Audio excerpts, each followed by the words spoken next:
अपना competitive exam का second unit अब अपन स्टार्ट करेंगे आज, जिसका नाम है electricity.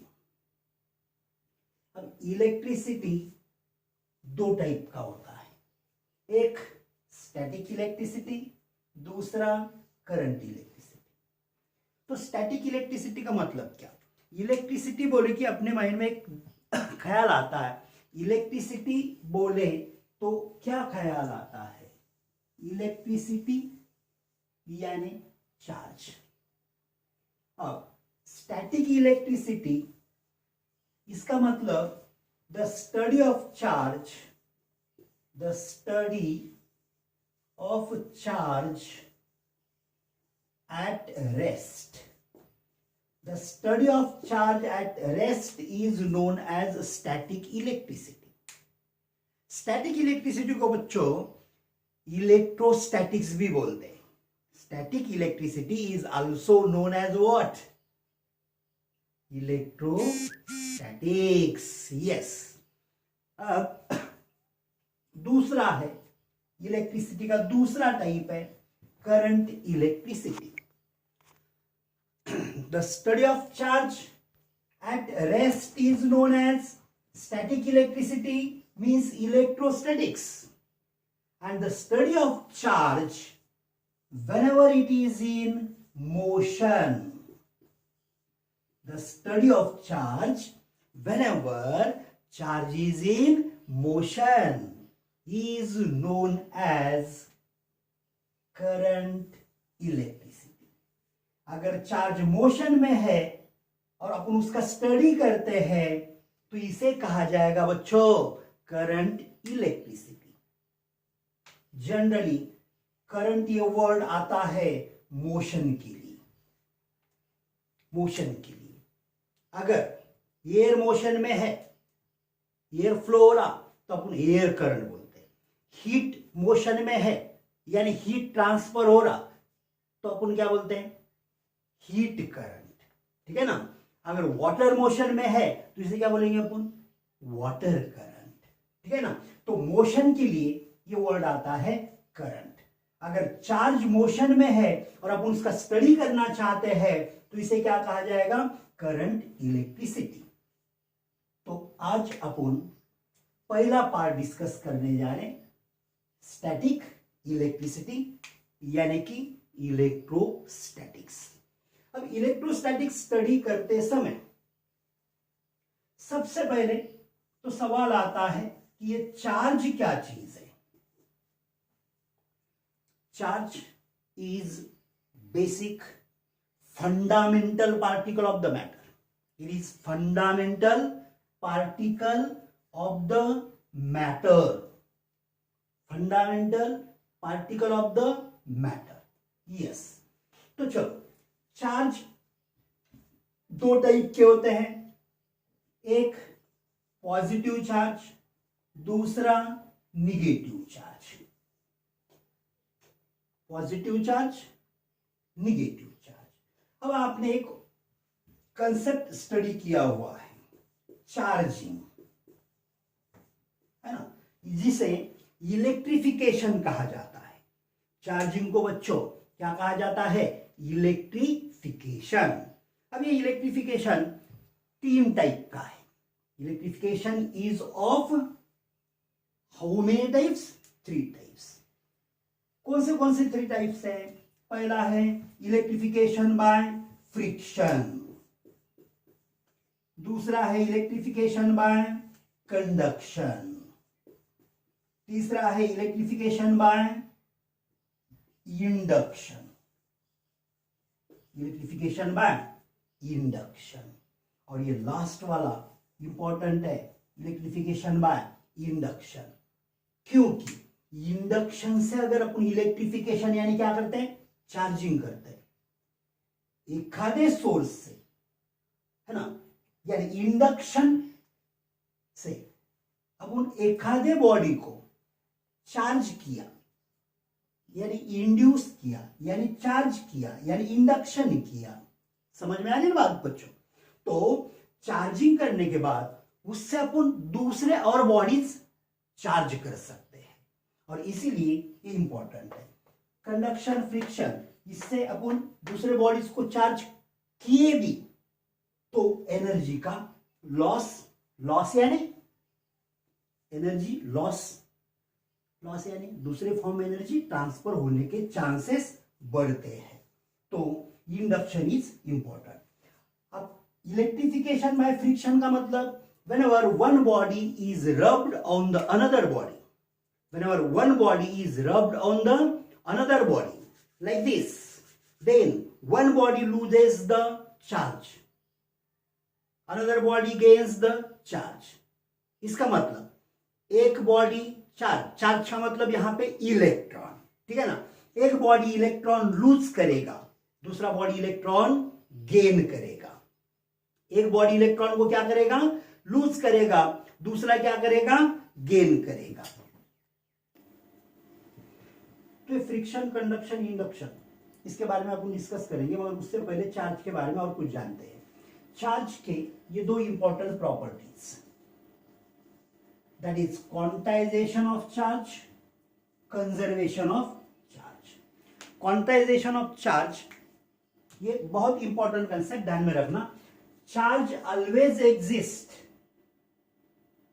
charge always exists in this form, that is charge is the integral multiple of E यानी electrostatic charge. Charge always exists in the form of integral multiple of electrostatic charge. Electrostatic charge बोले तो E, जिसका value है 1.6 into 10 to the power minus 19 coulomb, ठीक है ना। अपन ये approximate value लेते 1.602, ठीक है।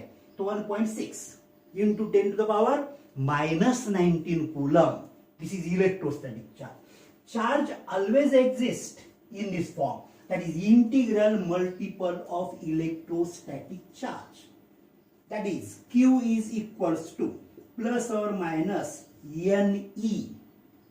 N is what? Integer. N is what? Integer. That is 1 2 3 4 5 6 7 up to so on. तो चार्ज हमेशा ये फॉर्म में एग्जिस्ट होगा। चार्ज पॉजिटिव हो सकता है, चार्ज निगेटिव हो सकता है। चार्ज कभी भी इंटीग्रल मल्टीपल के बगैर नहीं हो सकता, यानी कभी भी चार्ज 1 पॉइंट E, इतना चार्ज कभी भी एग्जिस्ट नहीं होता है। इतना चार्ज कभी भी एग्जिस्ट होता नहीं है। चार्ज कभी भी 5/2E ये फॉर्म में एग्जिस्ट नहीं होगा। चार्ज एग्जिस्ट होगा, कैसा एग्जिस्ट होगा? 1E, 2E, 3E, 4E, ऐसा एग्जिस्ट होगा। वो प्लस हो सकता है, माइनस हो सकता है। Charge integral multiple of what? Electrostatic charge. कोई भी बॉडी के ऊपर का चार्ज, कोई भी बॉडी के ऊपर का चार्ज कितना भी बड़ा, कितना भी छोटा क्यों न हो, वो हमेशा E को एखादे इंटीजर से मल्टीप्लाई करने के बाद जो वैल्यू मिलेगा उतना ही हो सकता है। इसका मतलब चार्ज कभी E से छोटा नहीं हो सकता। Charge does not exist in which form? That is less than E. Less than E. E से कम वैल्यू चार्ज का कभी नहीं हो सकता। This is known as what? Quantization of charge. दूसरी बात, conservation of charge. Conservation of charge, conservation of charge का मतलब, समझो अपने पास ये बॉडी है, क्या है ये? एक बॉडी है। ये बॉडी के अंदर 5E चार्ज है, प्लस 2E चार्ज है, माइनस बाहर चार्ज है प्लस 3E, ठीक है। और मैंने अगर बोला कि ये जो बॉडी है, ये बॉडी पे टोटल चार्ज 6E है। ये बॉडी पे टोटल चार्ज कितना है? Plus 6E। इसका मतलब ये बॉडी के अंदर, बॉडी के बाहर, बॉडी पे ठीक है ना, बाहर का मतलब बॉडी पे, ठीक है ना। तो जितने भी चार्जेस है उनका algebraic sum is nothing but what, total charge, is nothing but what, total charge. ये कम ज्यादा होता नहीं है, और इसीलिए अपने को मालूम है कोई भी एटम इलेक्ट्रिकली न्यूट्रल होता है, कोई भी एटम इलेक्ट्रिकली कैसा होता है, न्यूट्रल होता है। जैसे कि ये कोई एटम है और इसके अंदर 5 प्रोटॉन्स है, ठीक है ना, तो इसके अराउंड 5 इलेक्ट्रॉन ही रिवॉल्व होने चाहिए, ना कम ना ज्यादा। अगर कम होते हैं या ज्यादा होते हैं तो क्या होगा, ये अपन फ्रिक्शन में डिस्कस करेंगे। अब अगर देखा तो टोटल चार्ज, ये एटम का बच्चों टोटल चार्ज कितना है, +5 -5, प्रोटॉन पे भी चार्ज ई ही होता है, यानी +5p का मतलब 5e, 5 प्रोटॉन बोला है, यानी +5e चार्ज हुआ, और इलेक्ट्रॉन पे चार्ज माइनस, तो -5e, तो टोटल कितना हुआ, 0।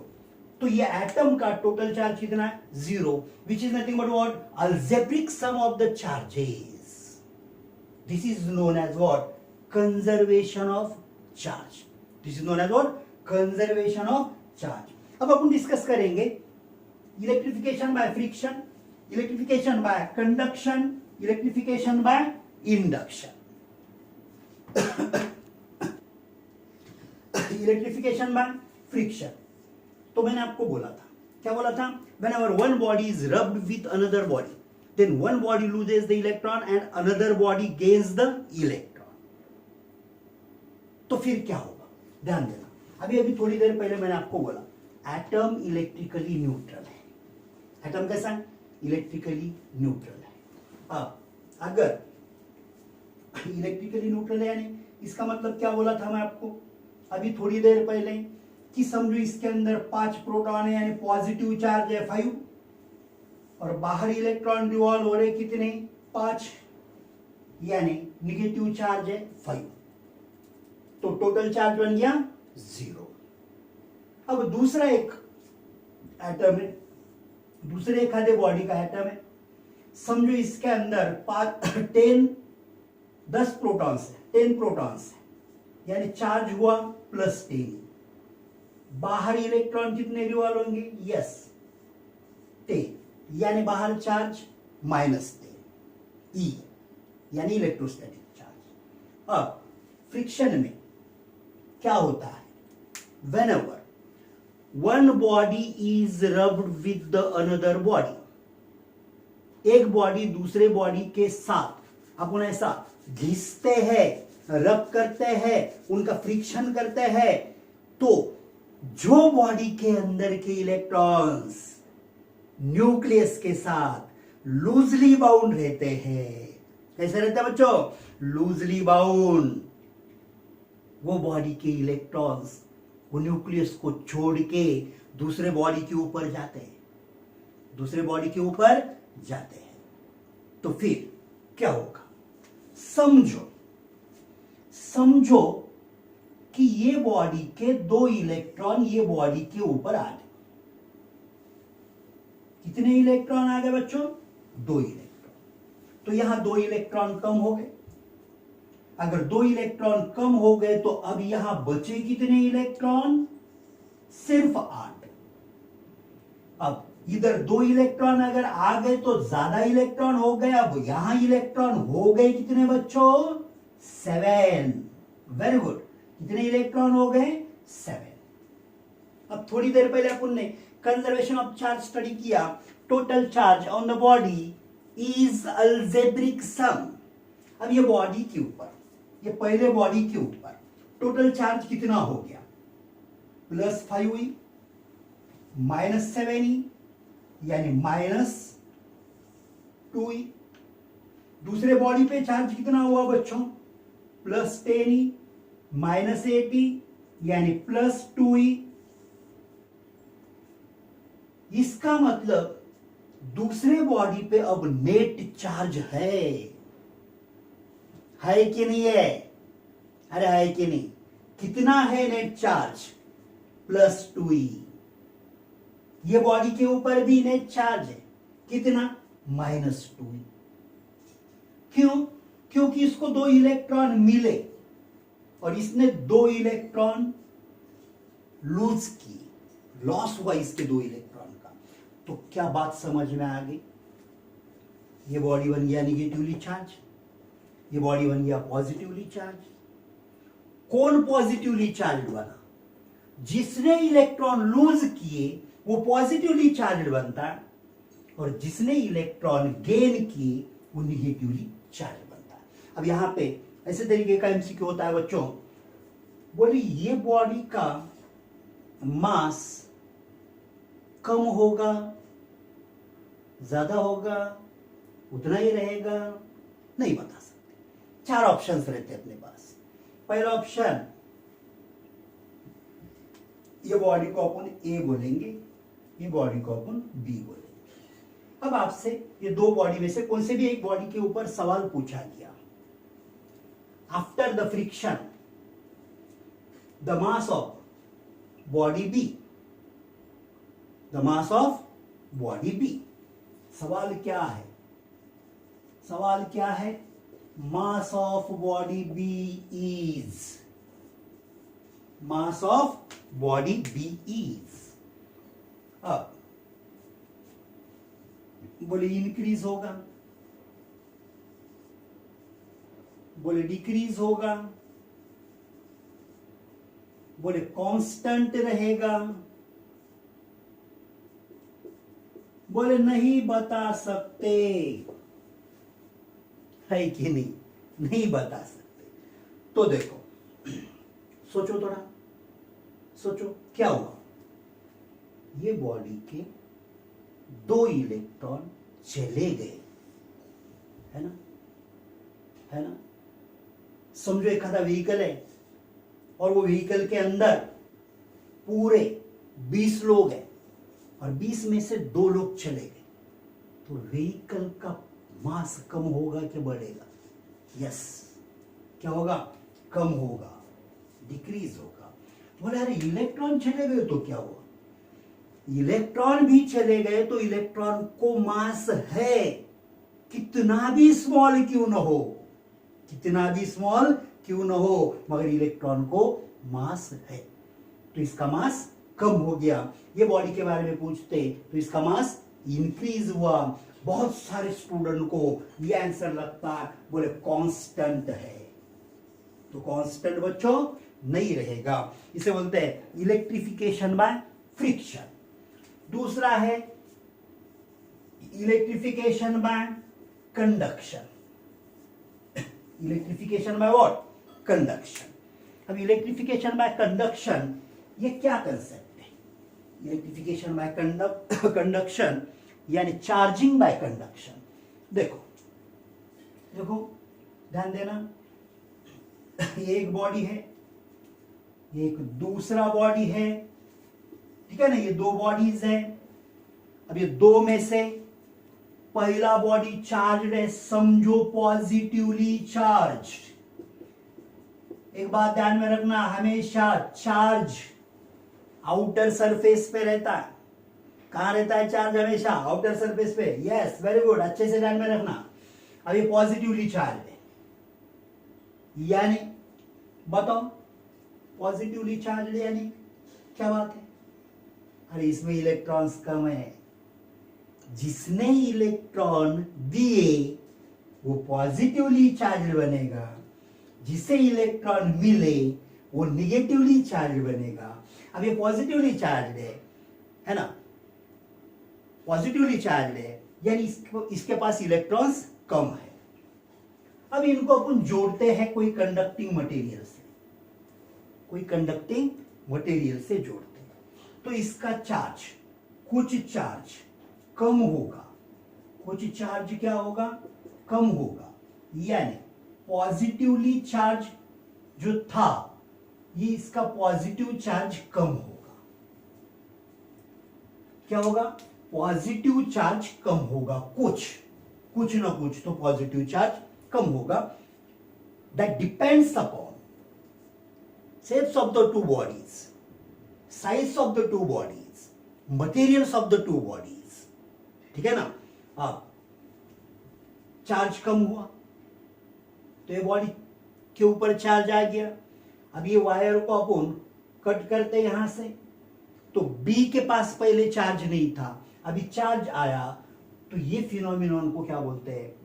Electrification by conduction. Electrification by what? Conduction. Electrification by what? Conduction. और तीसरा कंसेप्ट क्या है बच्चों? इलेक्ट्रिफिकेशन बाय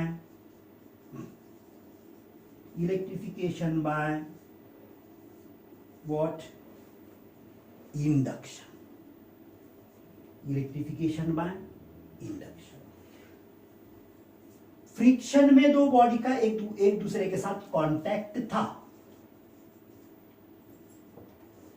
कंडक्शन में भी एक दूसरे के साथ कांटेक्ट था दो बॉडीज का, मगर इंडक्शन में दो बॉडीज का एक दूसरे के साथ कांटेक्ट नहीं रहेगा। इंडक्शन में दो बॉडीज का एक दूसरे के साथ कांटेक्ट नहीं रहेगा। अब यहां पे क्या होता है? वैसे ही ये बॉडी है न्यूट्रल, ये दूसरा एक बॉडी है, ये है चार्ज। समझो ये बॉडी है ए, ये है बॉडी बी। बॉडी ए है चार्ज, वैसे ही कंसीडर करते हैं पॉजिटिवली चार्ज। बॉडी ए कैसा है? Positively charge. बॉडी बी कैसा है? न्यूट्रल। बॉडी बी कैसा है? न्यूट्रल। तो इलेक्ट्रिफिकेशन बाय इंडक्शन, इसमें अपन ने दो बॉडीज कंसीडर की, ठीक है ना बच्चों? Body A, body B. Body A is positively charge, negatively charge भी ले सकते हैं, कोई प्रॉब्लम नहीं है, बताऊंगा मैं। दूसरा न्यूट्रल बॉडी, जिसके ऊपर कोई चार्ज नहीं है। अब जब अपन ये दो बॉडीज को एक दूसरे के नजदीक लाएंगे बोला मैं, not in contact, there is no actual contact between the body A and body B, then what happens? Loosely bounded electrons in the body B moves towards the body A. Therefore, positive charges moves away, means another side. जो electrons loosely bounded है वो body ए की तरफ आएंगे। क्यों आएंगे? अपने को मालूम है पॉजिटिव चार्ज निगेटिव को अट्रैक्ट करता है, तो जो पॉजिटिव चार्ज बचा वो दूर चला जाएगा। अब अपन ने ये बॉडी को ऐसा हाथ लगाया तो ये पॉजिटिव चार्ज अपने बॉडी में आ जाएगा, यानी यहां पॉजिटिव चार्ज नहीं रहेगा।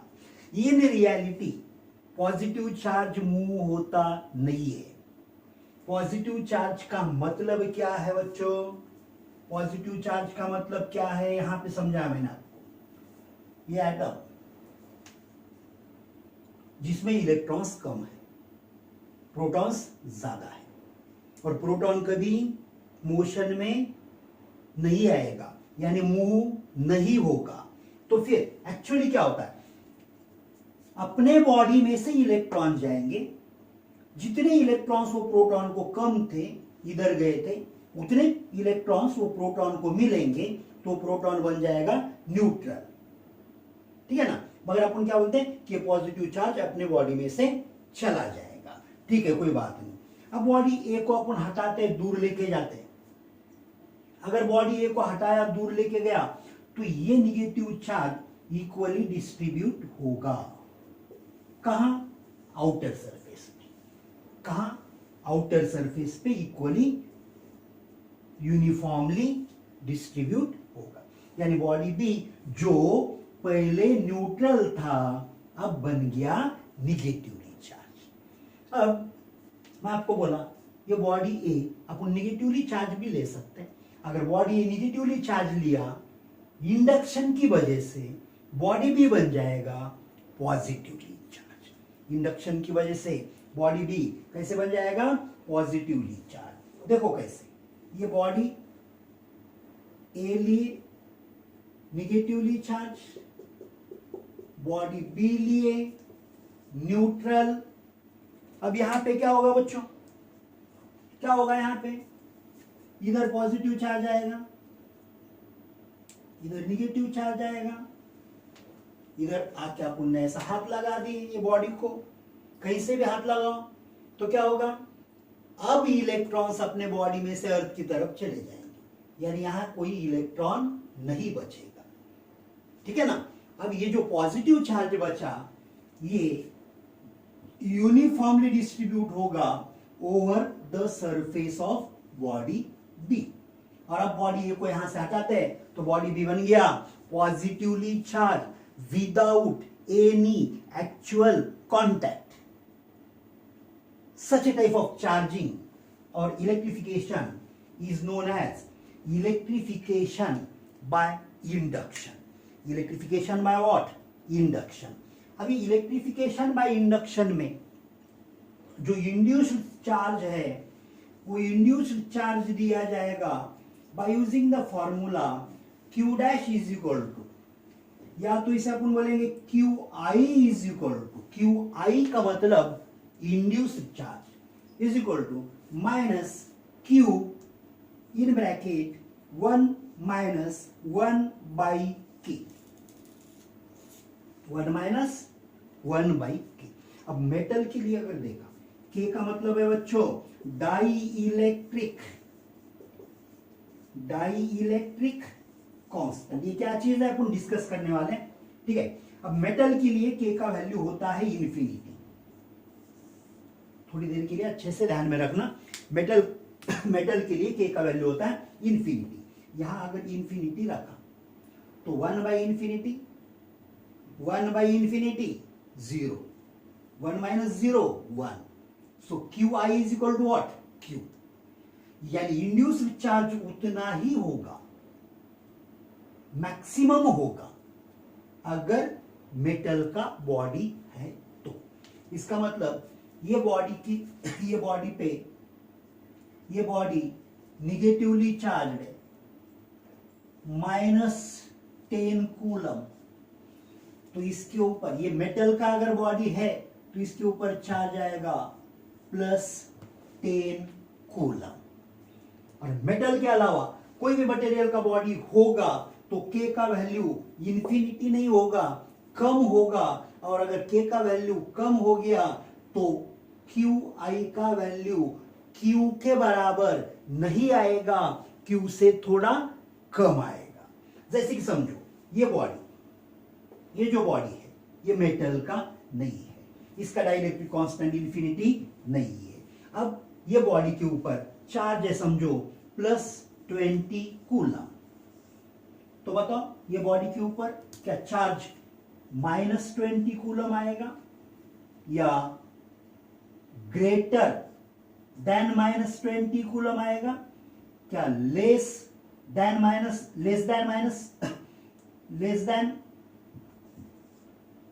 -20 कूलम आएगा। इंड्यूस्ड चार्ज बोल रहा मैं, कौन सा चार्ज बोल रहा मैं, इंड्यूस।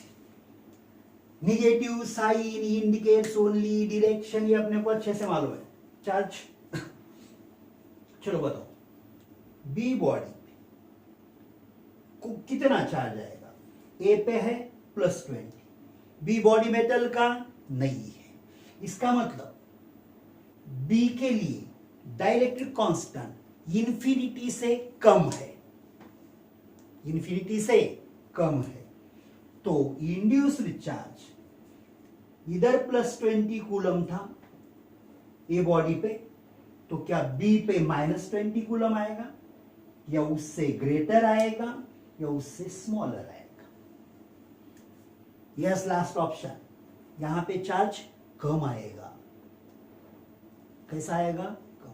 ज्यादा कभी नहीं आ सकता, ये ऑप्शन कभी भी जीवन में करेक्ट नहीं होगा, ये ध्यान में रखना अच्छे से।